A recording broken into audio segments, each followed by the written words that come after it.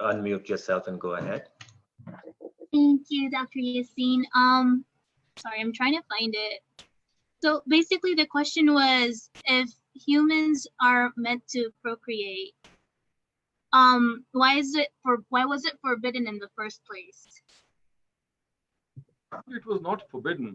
The Almighty wanted to put them through a particular test, and that test was that something which relates to their modesty and which relates to their chastity is something that they have to guard in all respects. So basically, it was like conveying to them that procreation is something which is not prohibited, because that is the whole process and the objective for which mankind has been brought into existence. The only thing was that the Almighty wanted to demonstrate that how Satan at times would try to inveigle people and lead them astray through sexual means. So basically, it was that particular aspect which God wanted to convey to human beings, that you have to remain on guard, that the biggest test that you will face regarding being loyal to God is through these sexual desires and these sexual proclivities that you must try to overcome. So the part that relates to this, oh my God, I'm hearing echo, is that if Satan hadn't intervened, would we still be in heaven/garden? Well, first of all, let me just clarify that this is another misconception, and it needs some elaboration. That the word al-Jannah, which is spoken in Arabic language, it is not meant always for the Jannah or the paradise that we are speaking of, because you see, the Quran says that paradise is yet to come into being. That is not existent at the time of Adam and Eve. This world, when it will be destroyed, after that paradise and hell are going to be created from the stuff of this world. So what Adam and Eve were, they were actually put in a garden, in an orchard, on this very earth.